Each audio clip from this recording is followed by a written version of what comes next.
يلا بينا نعمل سندوتشات شاورما في البيت حرفيا بربع تمنها، وننسى بقى اي شاورما جربناها قبل كده، علشان النهارده هعمل معاكم شاورما اللحمه المصري اللي ريحتها بتجيبنا من اخر الشارع. هعملها بتتبيله تخليها دايبه وطريه، حاجتين لو عملتيهم اضمن لك تاكلي شاورما لحمه بتدوب في البق، لا ناشفه ولا مجلده ولا محتاجه نزود لها ميه علشان تستوي ولا اي حاجه من الحاجات دي. ودلوقتي بعد ما تعملي لايك للفيديو يلا ندخل على الشاورما الخطيره دي ونشوف عملناها ازاي، وكمان ازاي عملنا السندوتش التحفه ده. اولا بالنسبه للحمه بنستخدم اللحمه اللي بنستخدمها لما بنعمل البفتيك، اللي هي بتبقى يا اما من وش الفخده يا اما من عرق التريبيانكو، او ممكن نستخدم عرق الفليتو. ليه بقى الحتتين دول بالذات؟ الحتتين دول نسيج اللحم بيبقى فيهم ناعم، وكمان هما بيستووا بسرعه، ما بياخدوش وقت على النار. اول حاجه لما نيجي نقطع اللحمه بتاعتنا بنقطعها عكس النسيج، يعني بنقطعها بالعرض. لازم نستخدم سكينه حاده، سن السكينه بتاعتك واشتغلي قطعي في اللحمه. اول تركه بقى من التركتين اللي قلتلك عليهم ان انت لازم تقطعي الشرايح، يعني سمكها رفيع جدا جدا، وعلشان تاخدي السمك ده من شرايح اللحمه لازم اللحمه تكون نص تفريز. واللحمه اللي انا مستخدماها دي عباره عن كيلو من اللحمه من عرق الفليتو. عرق الفليتو يا جماعه بيبقى النسيج بالعرض كده متخلل دهون، على عكس اللحمه اللي بنعمل بيها البفتيك او اللي بتبقى من عرق التريبيانكو. طبعا الشرايح بيبقى ده سمكها، فهي شرايح طبعا عريضه، مش هنخليها عريضه كده، لا دلوقتي هنقطعها زي فكره كده الكبده الاسكندراني، شرايح رفيعه. بنبتدي ناخد الشرايح بتاعتنا ونرصهم في بعض حوالي 5 أو 6 شرايح، ونبتدي نقطعهم كده بسمك رفيع لحد لما نخلص كل كمية اللحمة اللي عندنا. أنا هنا خلصت، وده كان شكل شريحة اللحمة رفيعة وطويلة. هنركن اللحمة على جنب وهنبتدي نجهز التتبيلة. في بولة هننزل كده بنص كوباية من أي زيت نباتي عندك، يعني زيت ذرة، عباد، زيتون، كله ينفع. كمان عندنا كده هتجيبي عصير مية بصل، هتجيبي كده 3 بصلات كبار تمام، وهتفرميهم في الكبة وتدعكيهم بشوية ملح وتصفيهم على مصفى وتاخدي العصارة بتاعتهم. مية البصل لازم تكون كتير يا جماعة، من نص كوباية لكوباية إلا ربع، هي دي اللي بتدي روح للتتبيلة بتاعتنا. هننزل كمان بعصير ليمونة،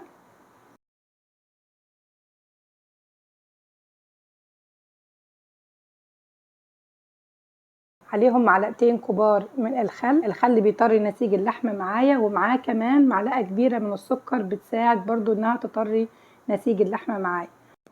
بالنسبة للتوابل هنضيف نص معلقة صغيرة من الفلفل الاسود، نص معلقة كبيرة مليانة من الملح، معلقة صغيرة من الثوم الباودر، معلقة صغيرة من البابريكا، معلقة صغيرة من السبع بهارات، كمان رشة من جوز الطيب ورشة من القرفة. وهنقلب كل الكلام ده كله مع بعضه. يا ريتكم شامين الريحه يا جماعه، معايا ريحه التتبيله تحفه. هننزل باللحمه بتاعتنا، والبوله هنا صغيره فانا هغيرها ببوله كبيره، مش ما اخدتش معايا كميه اللحمه فهغيرها ببوله كبيره.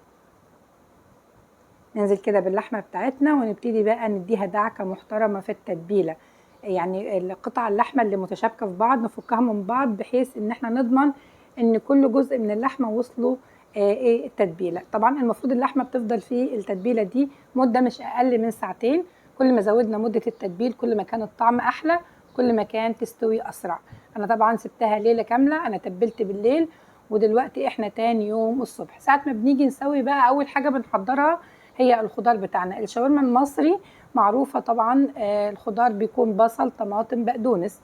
بنبتدي بقى نقطع الطماطم بتاعتنا مكعبات، وهنقطع البصل جوليان، وكمان هنفرم البقدونس.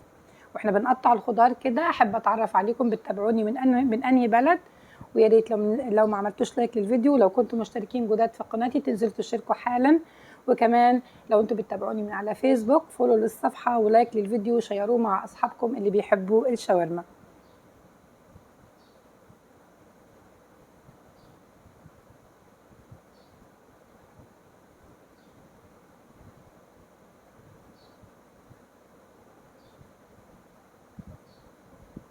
انا كمان بضيف اضافه كده اختياريه، بحب اضيف قرن فلفل اخضر، بحب طعمه. طبعا هو اختياري، لو حبيتوا تضيفوه ضيفوه، لو مش حابين خلاص. بعد ما بنجهز الخضار بتاعنا بنركنه على جنب ونروح نشوف التسويه بتاعتنا.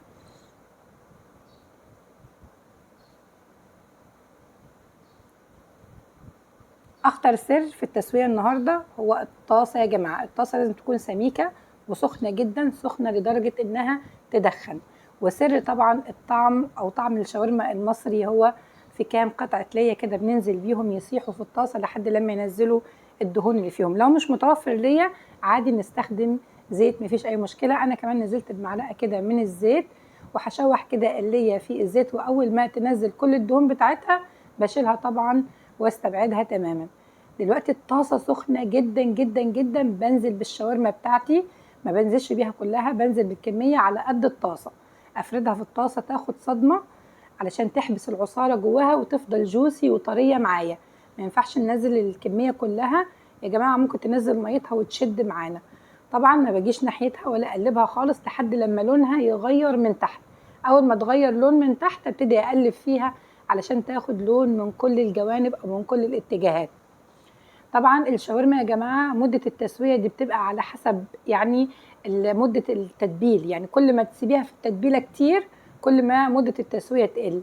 يعني مده التسويه بتبقى من 10 ل 15 دقيقه بالكتير، ما ينفعش نسيبها اكتر من كده، هتشد وتنشف معانا.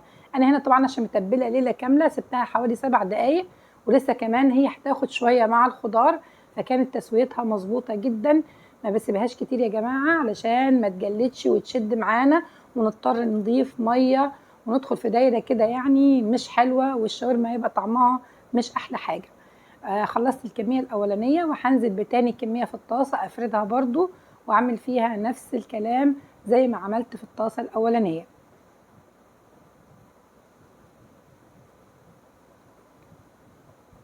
اول ما بتستوي معايا ببتدي اخرجها وانزل بالدفعه اللي بعدها.